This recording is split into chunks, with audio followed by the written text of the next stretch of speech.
26 फरवरी 2026 को सेबी ने mutual fund schemes को रिकैटेगराइज किया है और इसके रिकैटेगराइजेशन के दौरान उन्होंने एक particular segment solution oriented mutual fund schemes को बंद करने का निर्देश दिया है। आज की वीडियो में हम चर्चा करेंगे कि ये solution oriented mutual fund schemes क्या हैं। दूसरी बातें करेंगे कि आखिर इस solution oriented mutual fund schemes में कौन कौन से ऐसे स्कीम्स हैं, किस एएमसी के कौन कौन से ऐसे स्कीम्स हैं जिसका बंद करने का आदेश सेबी ने दिया है। तीसरी बातें करेंगे कि आखिर सेबी ने इस पर्टिकुलर सेगमेंट को बंद करने का निर्देश क्यों दिया। चौथी बातें करेंगे कि बंद करना का मतलब क्या हम ये कह सकते हैं कि जो इन्वेस्टर इसमें इन्वेस्टेड है उनके पैसे डूब गए, या ये कह सकते हैं उनके पैसे रिडीम होकर मिल जाएंगे, या कोई और व्यवस्था है। और पांचवी बातें करेंगे कि इस बंद करने का इंपैक्ट या प्रभाव इन्वेस्टर पर क्या पड़ेगा। मैं डीएम झा, आप देख रहे हैं स्टोन टैक्समैन चैनल। यदि इस वीडियो से कोई नई जानकारी मिले या ये वीडियो अच्छा लगे तो इसको लाइक करें, अपने फ्रेंड के साथ शेयर करें, कमेंट बॉक्स में यस लिखें। और यदि लगे कि इस वीडियो में ऐसी कोई जानकारी नहीं है जो पहले से आपको नहीं पता थी, या ये वीडियो आपको पसंद नहीं आया हो, तो कमेंट बॉक्स में नो लिखें। और यदि आपकी रुचि इन्वेस्टमेंट, खासकर म्यूचुअल फंड इन्वेस्टमेंट, बैंकिंग और डायरेक्ट टैक्सेशन में है और अभी तक आपने मेरे चैनल को सब्सक्राइब नहीं किया है, तो मेरे चैनल को सब्सक्राइब करें और ऑल बटन पे क्लिक करें ताकि हमारे सभी नए वीडियो की नोटिफिकेशन आपको लगातार मिलती रहे। तो सबसे पहले हम बात करते हैं कि solution oriented mutual fund schemes आखिर होते क्या है।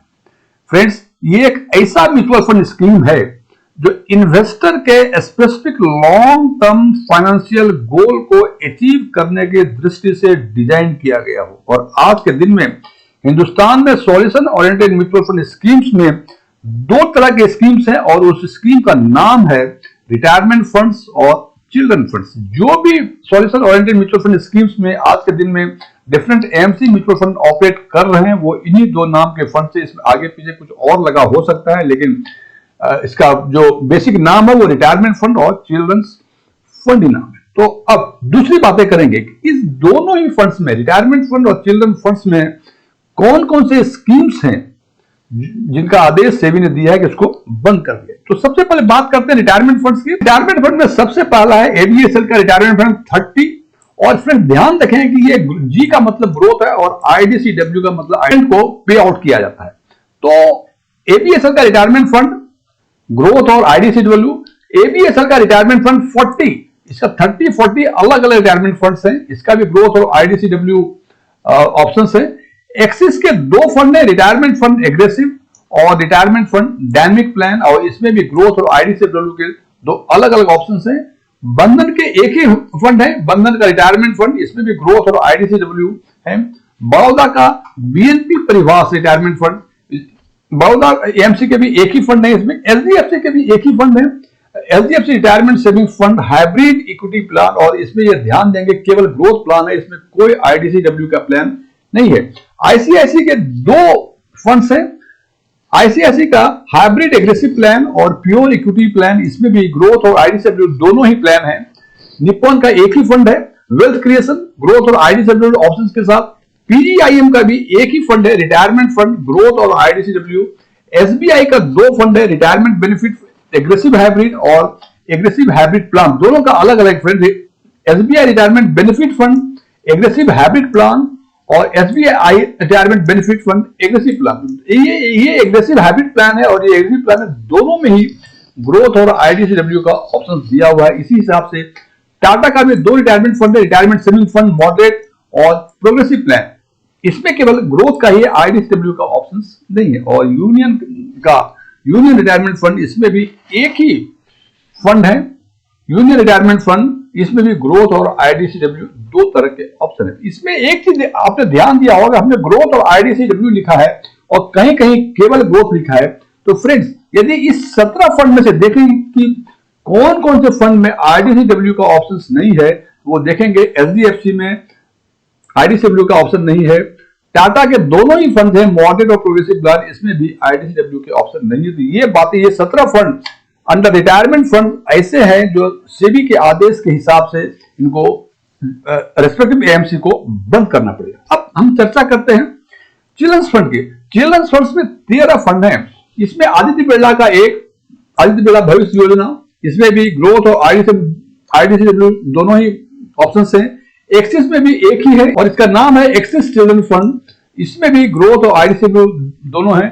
बड़ौदा का भी एक ही है चिल्ड्रन फंड, एचडीएफसी के भी एक ही है चिल्ड्रन फंड, आईसीआईसी के भी एक है प्रो और एलआईसी के भी एक ही है। एसबीआई के 2 हैं, SBI children fund investment plan और SBI children fund saving plan में 2 अलग अलग हैं। टाटा के एक ही चिल्ड्रन फंड है, यूनियन के भी एक ही है, लेकिन यूटीआई के 3 फंड्स है, UTI children equity fund, UTI children equity fund scholarship plan और तीसरा है यूटीआई चिल्ड्रन हाइब्रिड फंड। ये 3 फंड यूटीआई के हैं, 2 फंड एसबीआई का, और इस हिसाब से देखते हैं कि 13 फंड ऐसे हैं चिल्ड्रन फंड में जिसका आदेश सेबी ने दिया है कि इसको बंद कर दिया जाए।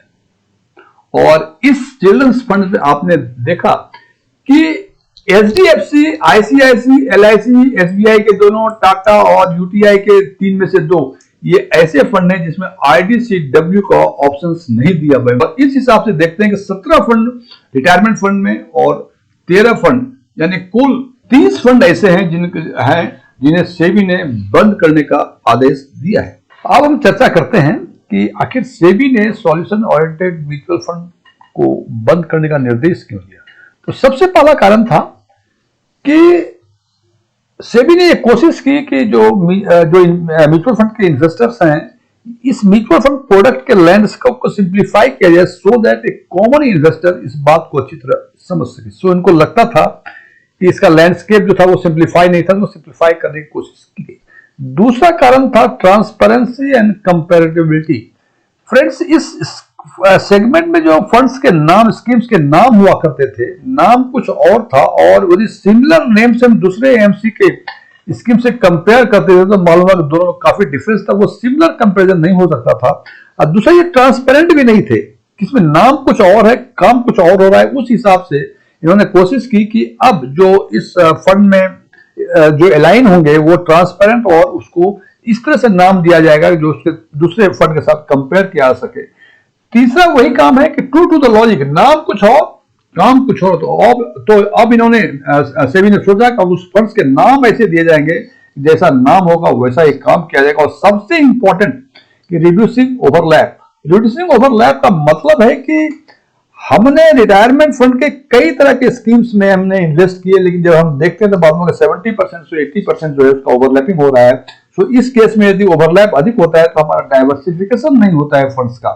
सो just to reduce the overlap, ये भी एक कारण था कि इस फंड्स को उन्होंने डिसमेंटल कर दिया और कहा कि इसको बंद कर दिया जाए। और अगला सवाल होता है कि जो सेबी ने कहा कि इसको बंद कर दिया जाए, इसका मतलब क्या। जैसे मैंने पहले चर्चा की थी, बंद का मतलब कहीं ये तो नहीं कि इन्वेस्टर्स के पैसे डूब गए, या कहीं ये तो नहीं कि उसको रिलीज कि उसके फंड को जो करंट एनएवी है उसके बेसिस पर रिडीम करके उनको पैसे वापस कर दिया जाएंगे। बंद करने का सबसे पहला मतलब है कि स्टॉप फ्रेश सब्सक्रिप्शन। अब जो है फ्रेश सब्सक्रिप्शन नहीं होगा। दूसरा मतलब है कि जो भी करंट फंड है merge with the other schemes, उसको दूसरे स्कीम के, उसी एएमसी के दूसरे स्कीम के साथ मर्ज किया जाएगा। लेकिन मर्ज करने के समय यह ध्यान रखा जाएगा कि जितना हो सके सिमिलर एसेट एलोकेशन होंगे। इसका मतलब कोई पर्टिकुलर फंड जो सॉल्यूशन ओरिएंटेड फंड का है, उसी एएमसी के दूसरे फंड में जो सबसे नियरेस्ट एसेट एलोकेशन है उसके साथ उसको मर्ज किया जाएगा। दूसरा है कि सिमिलर रिस्क प्रोफाइल भी होना चाहिए। ऐसा नहीं कि सॉल्यूशन ओरिएंटेड फंड में कोई रिस्क काफी कम थे और जिसमें हालांकि एसेट एलोकेशन मैच कर रहा है लेकिन उसका रिस्क प्रोफाइल अधिक हो गया। सो नहीं, कहते हैं कि सिमिलर एसेट एलोकेशन और सिमिलर रिस्क प्रोफाइल के साथ इसको मर्ज किया जाएगा किसी और स्कीम। और इसके लिए उसको सेबी से अप्रूवल लेना पड़ेगा और जब तक सेबी इसको अप्रूव नहीं कर रहा है, एएमसी अपने आप ही फंड को दूसरे स्कीम के साथ मर्ज नहीं कर सकता है। तीसरा मतलब है कि ये सारी प्रक्रिया 6 महीने के अंदर पूरी हो जाएंगी, मतलब within 6 months period to align these scheme. जिसके साथ जिस फंड को अलाइन करना है ये 6 महीने में ये प्रक्रिया पूरी हो जानी चाहिए। अगला सवाल है कि इन्वेस्टर्स के लिए ये फंड का बंद होना या ये स्कीम का बंद होना, इसका मतलब क्या। इसका मतलब सबसे पहला इनकम है कि आप ये इन्वेस्टर ये ना समझे कि वो उसके पैसे डिसअपियर हो जाएंगे। ये जो भी पैसे इसके इन्वेस्टेड हैं वो रिक्लासिफाइड हो जाएंगे विद इन 6 मंथ्स। अभी 6 महीने तक ये फंड आपको दिखेंगे। डिसअपियर नहीं होंगे, जब ये रिक्लासिफाइड हो जाएंगे तब ये डिसअपियर होंगे। हो सकता है इसका नाम कुछ और हो जाए। दूसरा सबसे इंपॉर्टेंट कि नो न्यू एसआईपी, नया एसआईपी कोई नहीं खुलेगा, ना ही नया लमसम का इन्वेस्टमेंट होगा। मतलब जिसका जो इन्वेस्टमेंट हो गया है, नया एसआईपी नहीं खोल सकते, नया फ्रेश लमसम इन्वेस्टमेंट नहीं कर सकते।